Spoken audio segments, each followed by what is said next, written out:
பெண்மணி எங்க பைபிள் காலேஜில் படிக்க வந்தாங்க. அந்த பெண்மணியோட பேர் எஸ்தர். நடந்த சம்பவம். அந்த பெண்மணி ஹார்ட் கம்ப்ளைண்ட்ல இறந்து போச்சு. பாடிய மோர்ச்சரியில வச்சிருக்கு.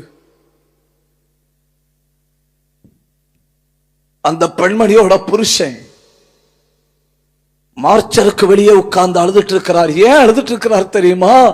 தன் அன்பான மனைவி அடக்கம் பண்ண பணம் இல்லை. அன்பான மனைவி அடக்கம் பண்ண பணம் இல்லை. அந்த மோர்ச்சரியில் உள்ள ஆள் வந்து சொல்றாரு, நாளை காலையில பணத்தை எடுக்கணும். இவர் எடுக்கல. காலையில வந்து சொன்னப்போ இவர் சொன்னாரா, மத்தியானம் எடுக்கிறேன். போதகர்கள் எல்லாம் அறிஞ்சிட்டனும். இவருக்கு மனைவிய அடக்கம் பண்ண காசு இல்லாததுனாலேயாக்கும் மோர்ச்சரியில்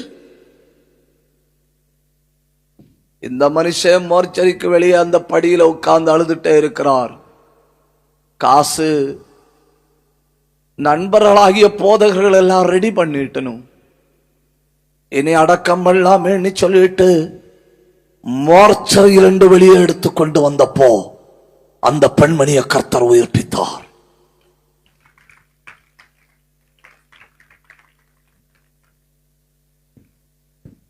அந்த பெண்மணி சாட்சி சொல்ல போற இடத்துல எல்லாம் அந்த பெண்மணி கையில எதை உயர்த்தி காட்டும் தெரியுமா? அந்த பெண்மணியோட டெத் ரிப்போர்ட். என்ன ஒரு பாக்கியம் இல்லையா?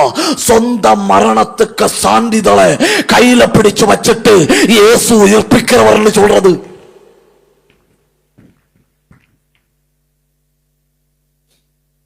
நாயின் ஒரு விதவை சாட்சி சொல்லுவா, என் மகனை உயிர்ப்பித்தார்னு.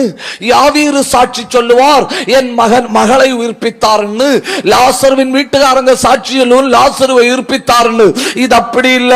செத்து போன பெண்மணியே டெத் சர்டிபிகேட்டை கையில பிடிச்சிட்டு சொல்லுது, இயேசு உயிர்ப்பித்தார்னு. அவர் வல்லமை உள்ளவர், வழக்காடுவதில் வல்லமை உள்ள மீட்பர். அது மட்டும் இல்ல, அவர் யுத்தம் பண்ணுவதில் வல்லமை உள்ள மீட்பர். அது மட்டுமில்லை, அவர் உயிர்ப்பிக்கிறதில் வல்லமை உள்ள மீட்பர்.